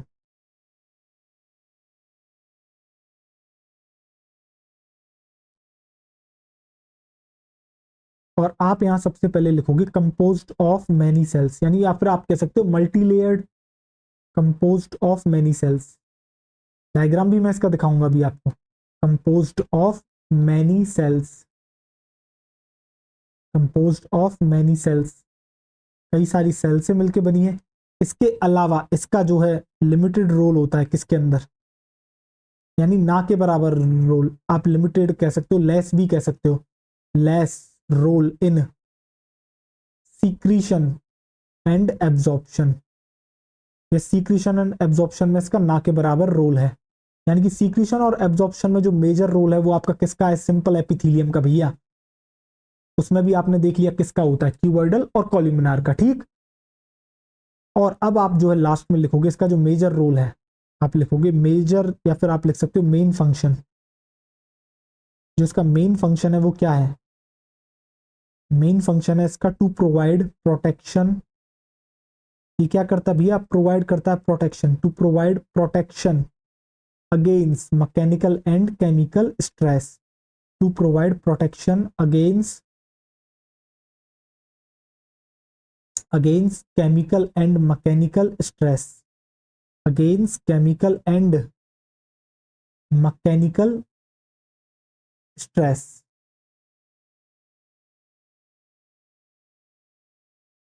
बताओ यहां तक तुम्हें समझ में आ गया है या ना? क्या आपको कंपाउंड एपिथेलियम का रोल समझ में आ गया?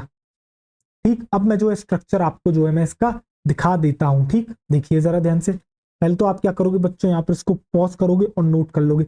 इसके बाद मैं इसकी टाइप्स की बात करूंगा। देखो एनसीईआरटी ने इसके टाइप्स तो डिस्कस नहीं करे हैं, बट आप जान लो, जरूरी है आपके लिए, ठीक। देखो फिलहाल मैं आपको डायग्राम दिखाता हूं इसका। देखो क्या आपको दिख रहा है? ये क्या है?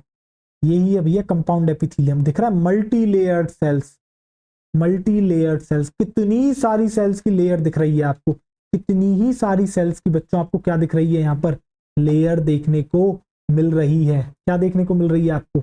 लेयर देखने को मिल रही है। देखो कितनी सारी लेयर्स हैं। तो बच्चे जब वो इतनी थिक है, समझ रहे हो, ये थिक हुई ना, थिक हुई, तो ये थिक होने की वजह से इतनी थिक नहीं है भैया, मतलब ये तो डायग्राम में दिख रही है इतना, इसलिए ऐसा दिखा रहा हूं। बट जो है ये थिक होती है काफी, ठीक। इसलिए इसका जो मेजर रोल है वो क्या है भैया? प्रोटेक्शन प्रोवाइड करना, ठीक। अब देखो टाइप्स की बात करते हैं, तो ये दो तरह की होती है। देखो एक ऐसी कंपाउंड एपिथेलियम जो खिंच जाए, जो आपकी स्ट्रेचेबल हो, उसको आप कहते हो ट्रांजिशनल एपिथेलियम। एक ऐसी एपिथेलियम जो खिंचे नहीं, जो नॉन स्ट्रेचेबल हो, उसको आप कहते हो स्ट्रेटिफाइड एपिथेलियम। क्या कहते हो? Stratified epithelium. अब हमें ये बताना क्यों पड़ रहा है? क्योंकि एनसीईआरटी ने जो एग्जाम्पल दिया है ना बच्चा, वो स्ट्रेटिफाइड एपिथेलियम का जो टाइप है उसका एग्जाम्पल दिया है। एनसीईआरटी लिखती है कि ये जो कंपाउंड एपिथेलियम होती है ये आपके ड्राई सरफेस और मॉइस्ट सरफेस पर देखने को मिलती है। जैसे कि बच्चा आपकी जो स्किन का ड्राई सरफेस है वहां पर आपको देखने को मिलती है। ये जो आपकी मॉइस्ट सरफेस है, जैसे कि बेटा बक्कल कैविटी, वहां पर आपको देखने को मिलती है। कौन? Compound epithelium. Basically compound epithelium नहीं, उसका टाइप देखने को मिलता है। तो वो भी पता है किसके? स्ट्रेटिफाइड एपिथेलियम के टाइप देखने को मिलते हैं। अभी आप थोड़ा कंफ्यूज हो रहे होंगे, अभी सारी कंफ्यूजन दूर कर देता हूं, चलो आओ। तो आप यहां पर डालोगे बच्चा टाइप्स, आप यहां पर डालोगे बच्चा टाइप्स, और जब आप टाइप्स डाल रहे हो तो आप यहां पर लिखोगे दो, एक आप लिखोगे स्ट्रेटिफाइड, पहले आप लिखो ट्रांजिशनल एपिथीलियम, एक में आप लिखो ट्रांजिशनल एपिथीलियम, यानी कि एक ऐसी कंपाउंड एपिथीलियम जो कि आपकी स्ट्रेचेबल हो, जो कि खिंच जाए, ट्रांजिशनल एपिथीलियम। तो दूसरा आता है वो आता है भैया नॉन स्ट्रेचेबल, जो बिल्कुल भी नहीं खिंचेगी, उसको आप कहते हो स्ट्रेटिफाइड, उसको आप कहते हो बच्चों स्ट्रेटिफाइड एपिथीलियम, स्ट्रेटिफाइड एपिथीलियम। देखो ध्यान से, उसको आप कहते हो बच्चों स्ट्रेटिफाइड एपिथीलियम। अब मैंने आपको क्या बताया भैया, ये कैसी होती है ट्रांजिशनल एपिथीलियम, ये आपकी स्ट्रेचेबल होती है, ये आपकी कैसी होती है भैया, ये होती है आपकी स्ट्रेचेबल। और यहां पर आप एक बात और लिखोगे, जो आपको इतना पता है कि एपिथेलियल टिश्यू में भैया बेसमेंट मेम्ब्रेन पर ये लाए करते हैं, ठीक है, कोई सा भी एपिथेलियल टिश्यू हो, बट जो ट्रांजिशनल एपिथेलियम होती है, अगर इसके अंदर बेसमेंट मेम्ब्रेन प्रेजेंट है तो बहुत ही ज्यादा थिन होगी, और या तो फिर प्रेजेंट ही नहीं होगी, या तो प्रेजेंट ही नहीं है और है तो बहुत ही ज्यादा थिन है। तो आप लिखोगे either basement membrane is very thin or absent, either basement membrane is, either basement membrane, either basement membrane is very thin, या तो बहुत ही ज्यादा पतली है, is very thin, and and नहीं भैया और लगता है आइदर के साथ, अंग्रेजी भैया, अंग्रेजी के रूल हैं ये either basement membrane is very thin और एब्सेंट, या तो भैया बहुत ही ज्यादा थिन होगी या फिर प्रेजेंट ही नहीं होगी, एब्सेंट होगी। इसका सर एग्जाम्पल बता सकते हो? हाँ भैया, एग्जाम्पल में आप लिखो भैया यूरेटर, आप लिखो भैया यूरेटर, इसके अलावा लिखो भैया यूरिनरी ब्लैडर, इसके और भी एग्जाम्पल हो सकते हैं बट आप ये दो ही एग्जाम्पल लिख लो। भैया जो यूरेटर है और यूरिनरी ब्लैडर है, वहां पर आपको जो है ट्रांजिशनल एपिथेलियम भैया देखने को मिलती है। क्या देखने को मिलती है? ट्रांजिशनल एपिथेलियम आपको देखने को मिलती है। मैं वहां पर लिखा सकता था excretory product and there elimination है, बट मैंने वहां पर ट्रांजिशनल एपिथेलियम नहीं लिखाया। लिखवा देता तो आपके में थोड़ी खलबली सी मच जाती, सर ये क्या बला है, ये कौन सा नया नाम आ गया, बट अब आपको समझ में आ गया। दूसरी आती है भैया स्ट्रेटिफाइड, ये जो होती है स्ट्रेटिफाइड, इसका मतलब भैया नॉन स्ट्रेचेबल, नॉन स्ट्रेचेबल। और अब इसके भी भैया टाइप होते हैं, इसके भी आपके क्या होते हैं भैया, टाइप होते हैं। सर कौन कौन से इसके टाइप होते हैं? तो सुन मेरी बात, इसके तीन टाइप होते हैं, stratified squamous epithelium, stratified cuboidal epithelium, stratified columnar epithelium. But आपको इसके टाइप्स नहीं पढ़ने हैं, बट आपको इसका एक टाइप पढ़ना पड़ेगा भैया, वो है आपका स्ट्रेटिफाइड स्क्वेमस एपिथेलियम। सर ये हमें क्यों पढ़ना पड़ेगा? ये भी मैं आपको पढ़ाऊंगा नहीं पूरा, मैं इसके दो इसके टाइप दिखा के वहां पर मैं इसके एग्जाम्पल लिखवाऊंगा। आपको इतना पता है कि भैया जो कॉलमनार एपिथेलियम होती है वो मल्टी लेयर्ड होती है, काफी सारी सेल्स लेयर्स प्रेजेंट होती हैं सेल्स की, ठीक। अब जरा देखो, ये बात आपको अभी याद रखनी है, ठीक। अब देखो, आप यहां पर डालोगे stratified squamous epithelium, stratified squamous epithelium, भैया इसके टाइप है, इसका टाइप है ये स्ट्रेटिफाइड का, स्ट्रेटिफाइड स्क्वेमस एपिथेलियम। तीन टाइप की होती है ये, बट आपको नहीं लिखना है, जैसे मैं लिखवा रहा हूं वैसे ही लिखो यार, स्ट्रेटिफाइड स्क्वेमस एपिथेलियम। अब आप इसके टाइप्स पढ़ोगे, अब आप इसके दो टाइप्स पढ़ोगे, और वो किसके बेसिस पर है? वो बेटा एक लेयर होती है, केराटिन प्रोटीन होता है, जानते हो? अगर केराटिन, अगर ये जो आपकी स्ट्रेटिफाइड स्क्वेमस एपिथेलियम है, इसकी जो सबसे आउटर मोस्ट लेयर है, अगर इसके पास केराटिन प्रेजेंट है तो मैं उसको कहता हूं केराटिनाइज्ड स्ट्रेटिफाइड स्क्वेमस एपिथेलियम, और अगर ये एब्सेंट है तो मैं उसको कहता हूं non keratinized stratified squamous epithelium. और अगर भैया इसके ऊपर केराटिन प्रेजेंट है, समझ रहे हो, केराटिन बेटा डेड दिख रहे हो, जो जैसे कि आपके नेल्स हो गए, आपके हेयर्स हो गए, यहाँ पर आपको केराटिन देखने को मिलता है। तो होता क्या है, ये जो केराटिन की लेयर होती है भैया, ये जो है सरफेस को ड्राई बना देती है। अब आपके दिमाग में वो लाइन कनेक्ट करी, तो वहां पर उन्होंने लिखी एनसीईआरटी ने भैया, compound epithelium dry surface of skin पे और moist surface of buccal cavity pharynx यहाँ पर आपको देखने को मिलती है। इसलिए बताना पड़ा यार, सिर्फ इसी लाइन की वजह से, ड्राई और मॉइस्ट सरफेस की वजह से। मैं वहां पर लिखता, आपके समझ में नहीं आता। भैया ड्राई सरफेस इसलिए हुआ क्यों, क्योंकि जो ऊपर की लेयर है वो कैसी हो गई, कैरेटेनाइज्ड हो गई, और जो लेयर कैरेटेनाइज्ड नहीं हुई वो कैसी रह गई, मॉइस्ट रह गई। बताओ समझ में आया या नहीं आया, हाँ या ना। इसको मैं भैया SSE कहूंगा, SSE, क्योंकि आगे मुझे अभी ये लिखना है और मैं इतना लंबा नाम फिर से नहीं लिख सकता, ठीक है। तो आप लिखोगे यहाँ पे basis, on the basis of, on the basis of, on the basis of presence. देखो प्रेजेंस ऐसे लिखता हूं मैं, देख लो, पॉजिटिव लिखता हूं और NC, इसका मतलब है प्रेजेंट्स। और अगर प्रेजेंट लिखना है तो प्लस लगा के NT लिख देता हूं, ठीक है। On the basis of presence of, on the basis of presence of keratin protein. और कहां पर प्रेजेंट होना चाहिए कैरेटिन प्रोटीन, आप लिखोगे keratin protein in outer, in outer most cell, in outer most cell layer. तो भैया जो आउटर मोस्ट सेल की लेयर है वहां पर अगर कैरेटिन प्रेजेंट है तो हम उसे कहते हैं कैरेटिनाइज्ड। क्या कहते हैं भैया, उसको हम कहते हैं आपका कैरेटिनाइज्ड, उसको हम कहते हैं भैया आपका कैरेटिनाइज्ड स्ट्रेटिफाइड स्क्वेमस एपिथेलियम। और अगर एब्सेंट है तो हम उसको कहते हैं नॉन कैरेटिनाइज्ड। क्या कहते हैं भैया, non keratinised stratified squamous epithelium. क्या आपको समझ में आया, हाँ या ना, मुझे इतना बताओ। क्या आपकी खोपड़ी में सेट हुआ, क्या आपके भेजे में सेट हो गया, हाँ या ना, इतना बताएं मुझे अभी फिलहाल के लिए आप।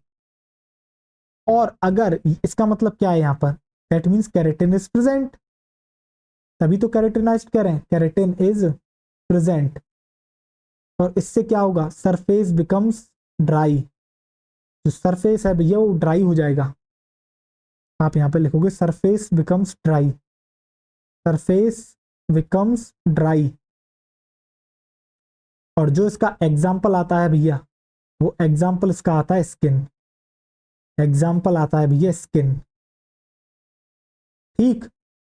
और जो नॉन कैरेटिनाइज्ड है that means keratin is absent, keratin protein भैया एब्सेंट है, कैरेटिन इज एब्सेंट। तो यहां पर जो सरफेस आपको देखने को मिलता है वो कैसा होता है, तो आप यहां पर लिखोगे surface is moist, surface is moist, surface is moist, ठीक। अब देखो, अब यहां पर भैया एक लाइन आएगी जिससे आपको थोड़ी कंफ्यूजन जो है आपके मन में आ सकती है, ठीक है। बक्कल कैविटी, बक्कल कैविटी आ गई भैया यहाँ पर। इसके अलावा इसका एग्जाम्पल हो गया भैया फेरिंग्स, ठीक। और इसका एग्जाम्पल आपका हो जाता है भैया, इसके अलावा आपकी जो भैया सलाइवरी ग्लैंड है और जो पेनक्रियाटिक डक्ट है भैया, इसकी जो इनर लाइनिंग होती है ना भैया, वहां पर भी आपको देखने को मिलती है ये लेयर, ठीक है, नॉन कैरेटिनाइज्ड। अच्छा आपको दिख नहीं रहा होगा, मैं हटूं, वैसे भी अब एग्जाम्पल ही तो लिखने हैं, लिखो चलो। बकल कैविटी हो गया, फेरिंग्स हो गया आपका। इसके अलावा आप लिखोगे भैया inner lining of, inner lining of, inner lining of duct of, inner lining of ducts of salivary gland and pancreatic gland, and pancreatic gland. भैया पेनक्रियाटिक ग्लैंड और सलाइवरी ग्लैंड की इनर लाइनिंग होती है भैया डक्ट की, वहां पर भी ये लेयर प्रेजेंट है नॉन कैरेटिनाइज्ड वाली। बताओ क्या आपको समझ में आ गया, हाँ या ना।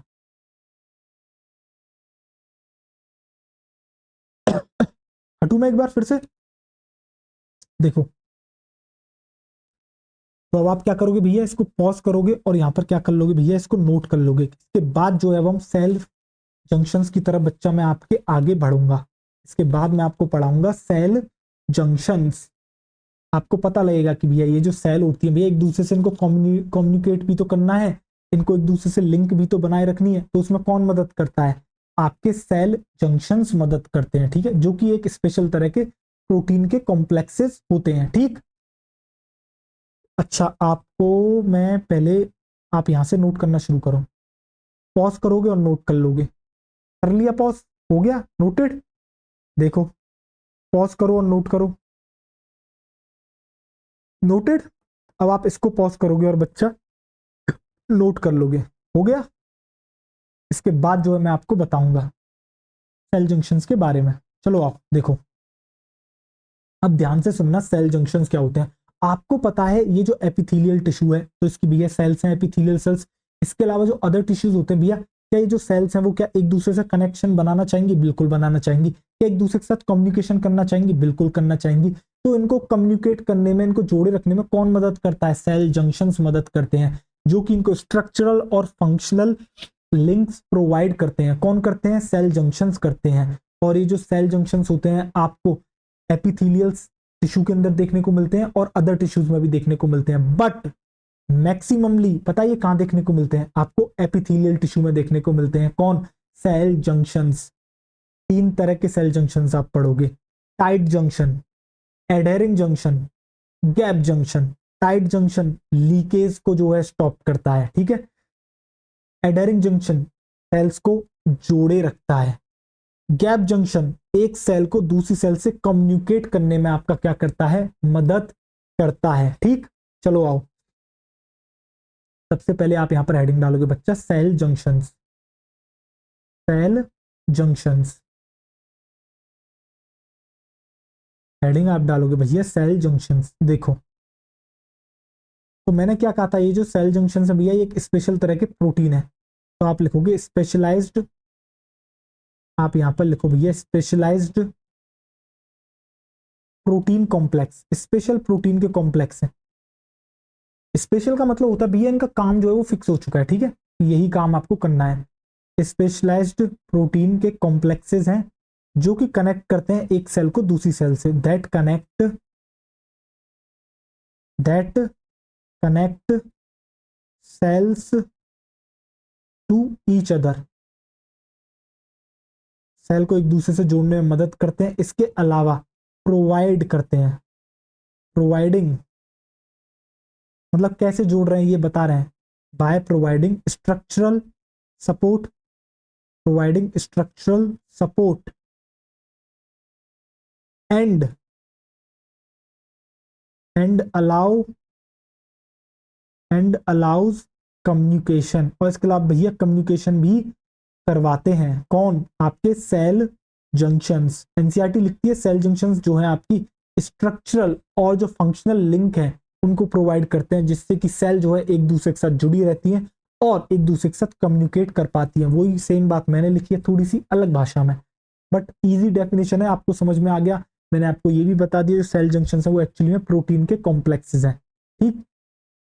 अब देखो, आप एक नोट डाल लोगे यहाँ पर, ये जो सेल जंक्शंस हैं नोट डालो, फिर मैं इसके आपको टाइप्स कराता हूँ। नोट डाल के आप लिखोगे ऑल थ्री। भी मैंने थ्री आपको बताए थे ना, मैंने आपको तीन तरह के बताए थे ना, टाइट जंक्शन, एडरिंग जंक्शन और गैप जंक्शन। तो आप लिखोगे, या फिर आप ऑल, आप ऐसे लिख लो, चलो नहीं चलो लिख ही लो, ऑल थ्री सेल जंक्शंस, इसे हटा ही दो चलो। All cell junctions found in epithelium and other tissues, found in epithelium and other tissues. तो भैया एपिथीलियम और अदर टिश्यूज में ये आपको देखने को मिलते हैं। बट अगर कोई आपसे कहे भैया मैक्सिमम आपको कहाँ मिलेंगे, तो भैया मैक्सिमम तो आपको एपिथीलियम में ही देखने को मिलते हैं। तो आप यहाँ पर इस तरीके से लिख लोगे कि मैक्सिमम तो भैया ये आपको एपिथीलियम में ही देखने को मिलते हैं। बताओ क्या आपको यहाँ तक समझ में आ गया, हाँ या ना? मैं हटूं एक बार। किसी भी बच्चे को जो है नोट करना हो वो क्या करेगा, यहाँ पर लेक्चर को बच्चा पॉज करेगा और नोट कर लेगा, ठीक।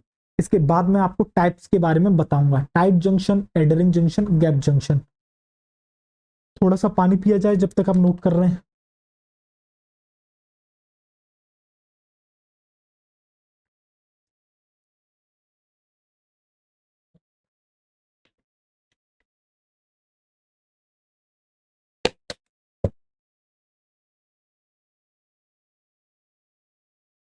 चलो टाइप्स आप यहीं पर लिख लो। जब मैं इसके टाइप्स की बात करता हूं तो 3 टाइप्स का आपको ये देखने को मिलते हैं। एक है भैया आपका क्या, टाइट जंक्शन। एक है आपका भैया टाइट जंक्शन। सेकंड आता है आपका भैया adhering junction. Adhering junction, adhering यानी कि बेटा जो जोड़ने में मदद करता है, एडहेरिंग जंक्शन। और जो आपका थर्ड वन आता है वो आपका आता है गैप जंक्शन। वो आपका आता है बच्चों गैप जंक्शन। वो आपका आता है बच्चों गैप जंक्शन। बताओ क्या तीनों के तीनों टाइप्स आपको समझ में आ गए, हाँ या ना? चलो इसको इस तरीके से बंद कर देते हैं, बादलों में इसको बंद कर देते हैं, सुंदर लगेगा। ठीक है, आप इसके टाइप्स लिख लोगे, इसके बाद में शुरू करूंगा आपका बनाना। चलो आओ देखो। अब आप यहाँ पर नंबर 1 डाल लो, टाइट जंक्शन। सबसे पहले मैं डायग्राम बनाऊंगा, आपको समझ में अपने आप आ जाएगा। जरा देखना, टाइट जंक्शन।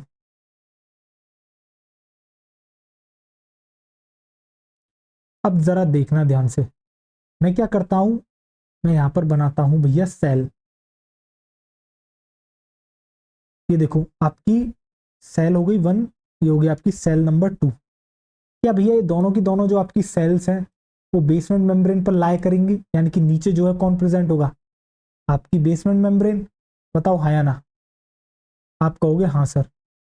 ये प्रेजेंट है कौन भैया, बेसमेंट मेम्ब्रेन। अरे यार इतना डार्क नहीं करना था, देखो। और ये हो गया भैया सेल का न्यूक्लियस।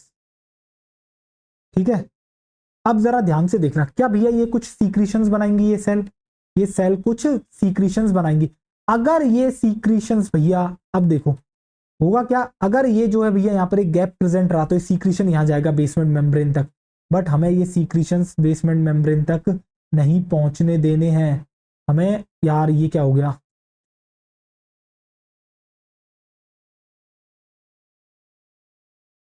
बट हम चाहते हैं कि ये जो सीक्रीशंस है बेसमेंट मेम्ब्रेन तक ना पहुंचे।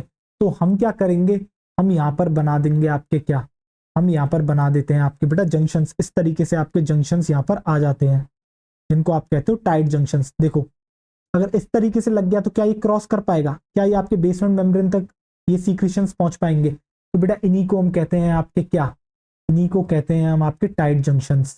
तो ये क्या है आपकी बीएम मतलब बेसमेंट मेम्ब्रेन, ये सेल 1 है, ये सेल 2 है, ये इसका सीक्रेशन है।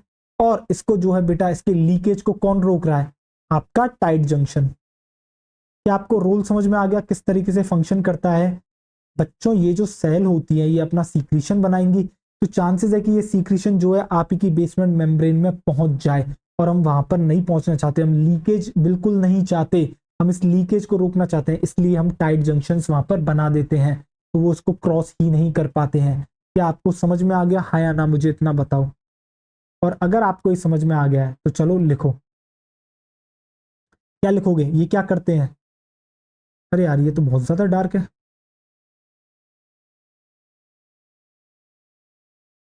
तो आप यहां पर लिखोगे ये क्या कर रहा है, ये जो है भैया हेल्प कर रहा है किसके अंदर, help to stop, help to stop substances from leaking.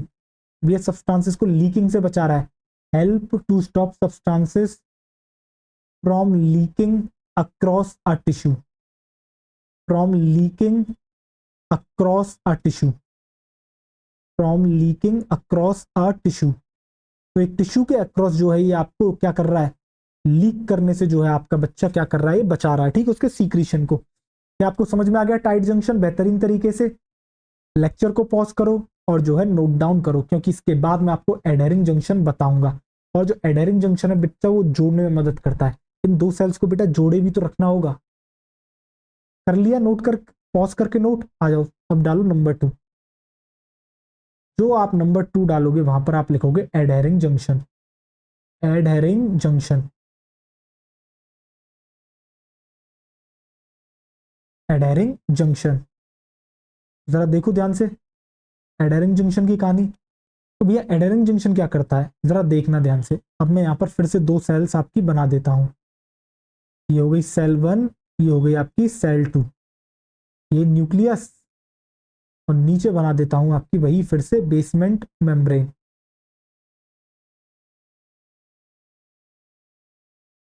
देखो इस तरीके से मैंने बना दी basement membrane.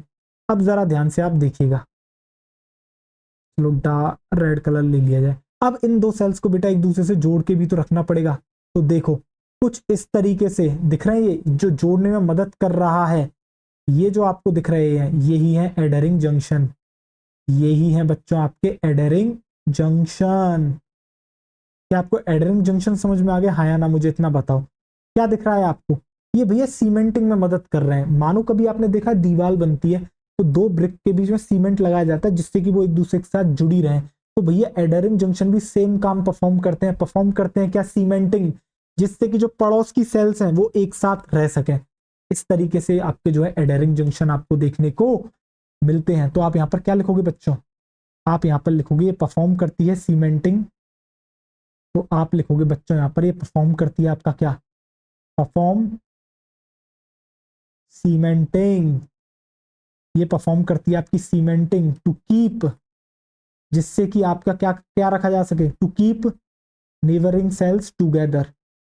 To keep neighbouring cells together, to keep neighbouring cells together, जिससे कि जो पड़ोस की सेल है भैया उनको एक साथ आपके रखा जा सके। To keep neighbouring cells together, इसको आप कहते हो बच्चा एडरिंग जंक्शन। बताओ क्या भेजे में सेट हो गई सारी की सारी बातें, हाँ या ना, बेहतरीन तरीके से। चलो देखो अब इसके बाद जो आपका आता है वो आपका आएगा भैया गैप जंक्शन। और गैप जंक्शन मदद करेगा भैया कम्युनिकेट करने में, जिससे कि कोई स्मॉल आयंस का बेटा रैपिड ट्रांसफर हो सके। कभी जभी तो बड़े मॉलिक्यूल्स का भी जो ट्रांसफर में होता है उसमें मदद करते हैं ये गैप जंक्शंस। देखो तो अब आप नंबर थर्ड डाल लो, चलो आओ आप यहां पर डालो number third gap junction. Gap junction number third डाल लो बच्चों आप, गैप जंक्शन। अब जरा देखो गैप जंक्शन क्या करते हैं, मैं डायग्राम ही बना के दिखाता हूं, उससे ही आपको बेहतरीन तरीके से क्लैरिटी आएगी। पहले ऐसा करते हैं यार, बेसमेंट मेम्ब्रेन बनाते हैं। देखो चलो ये देखो, ये हो गई आपकी एक सेल, ये हो गई आपकी दूसरी सेल। अब ये दोनों सेल जो है भैया एक दूसरे से क्या करना चाहती है, कम्युनिकेट करना चाहती है। तो यहां पर प्रेजेंट होता है इस तरीके से पाइप जैसा स्ट्रक्चर आपको देखने को मिलेगा, इसको कहते हैं गैप जंक्शन। इसकी मदद से क्या होगा भैया, देखो इस तरीके से ट्रांसफर हो पाएगा एक सेल से दूसरी सेल में। इस तरीके से क्या हो पाएगा, ट्रांसफर हो पाएगा भैया एक सेल से दूसरी सेल में। ये इसका मैंने न्यूक्लियस बना दिया। क्या आपको समझ में आ गया, हाँ या ना, मुझे इतना बताओ। तो ये कहलाता है आपका गैप जंक्शन। अब बेसिकली इस गैप जंक्शन ने करा क्या, इस गैप जंक्शन ने भैया एक सेल को दूसरी सेल से कनेक्ट कर दिया। और एक्चुअली में पता है इसका क्या कनेक्ट करा है, इन्होंने जो है बच्चा इसका जो है एक्चुअली में कनेक्ट कर दिया है क्या, साइटोप्लाज्म। दोनों सेल के साइटोप्लाज्म को इसने कनेक्ट कर दिया है, किसने, गैप जंक्शन ने। इसकी मदद से आपको देखने को मिलेगा रैपिड ट्रांसफर आयंस का, स्मॉल मॉलिक्यूल्स का भी ट्रांसफर देखने को मिलेगा। और कभी जभी तो बड़े मॉलिक्यूल्स भी इसकी मदद से क्या करे जाते हैं, ट्रांसफर हो जाते हैं। इस तरीके से एक सेल दूसरी सेल से कम्युनिकेट करती है। बताओ क्या भेजे में सेट हो गई बातें। तो आप यहां पर क्या लिखोगे, आप यहां पर लिखोगे बच्चों, ये क्या करता है, गैप जंक्शन हेल्प करते हैं, help the cells to communicate with each other, help the cells to communicate with each other, to communicate with each other। तो एक दूसरे के साथ कम्युनिकेट करने में क्या करते हैं, ये आपके मदद करते हैं। और किस तरीके से कम्युनिकेशन कराते हैं, communicate each other by connecting cytoplasm of adjoining cells, by connecting cytoplasm of, by connecting cytoplasm of, by connecting cytoplasm of adjoining cells. तो जो सेल्स जुड़ी हुई है भैया उनके साइटोप्लाज्म को कनेक्ट करने में ये जो है आपकी क्या करते हैं भैया, मदद करते हैं। और कनेक्ट करके ये क्या कराते हैं, तीन काम आपको जो है क्या कराते हैं, for rapid transfer of ions, rapid transfer of ions, और रैपिड ट्रांसफर ऑफ आयंस इसके अलावा कभी कभी स्मॉल मॉलिक्यूल्स का भी ट्रांसफर करते हैं भैया, और समटाइम्स कभी जभी स्मॉल मॉलिक्यूल्स का ट्रांसफर करते हैं फ्रीक्वेंटली, ठीक है। कभी जभी तो भैया बिगर मॉलिक्यूल्स का करते हैं, समटाइम्स बिग मॉलिक्यूल्स, और कभी जभी बड़े मॉलिक्यूल्स का भी भैया क्या करवाते हैं, ये आपका ट्रांसफर करवाते हैं। इस तरीके से एक सेल दूसरी सेल के साथ कम्युनिकेशन भैया बिठाती है। क्या आपको समझ में आ गया? अब मैं हटूं एक बार, देखो अब आप क्या कर लोगे बच्चा, इसको यहां तक नोट कर लोगे, और जो जो टॉपिक मैं आज सोच के आया था मैं आपको पढ़ाऊंगा वो मैंने आपको बच्चा पढ़ा दिए हैं। लेक्चर भी ज्यादा जो है बच्चा आपका क्या है, लंबा नहीं हुआ है, 1 hour 20 minute का हुआ है, प्रीटी नॉर्मल बहुत कम ही है ये, ठीक। तो आप क्या करोगे बच्चा, यहाँ पर लेक्चर को पॉज करोगे और जो है नोट कर लोगे, ठीक हो गया, नोटेड। तो चलो आओ, अब तुम्हारी सबसे फेवरेट स्लाइड लेके आता हूं जिसका तुम बेसब्री से इंतजार करते हो। तो चलो बच्चों, थैंक यू सो मच, आपने लेक्चर यहाँ तक अटेंड करा। मिलता हूं मैं अगले लेक्चर में, तब तक आप अपना ढेर सारा ख्याल रखें, पढ़ाई करते रहें, ऑल द वेरी बेस्ट, ठीक। तो चलो मिलता हूं अगले लेक्चर में, जिसके अंदर अब हम शुरू करेंगे आपका कनेक्टिव टिश्यू। चलो बाय बाय, टेक केयर, और पढ़ते रहो, पेपर बहुत नजदीक है।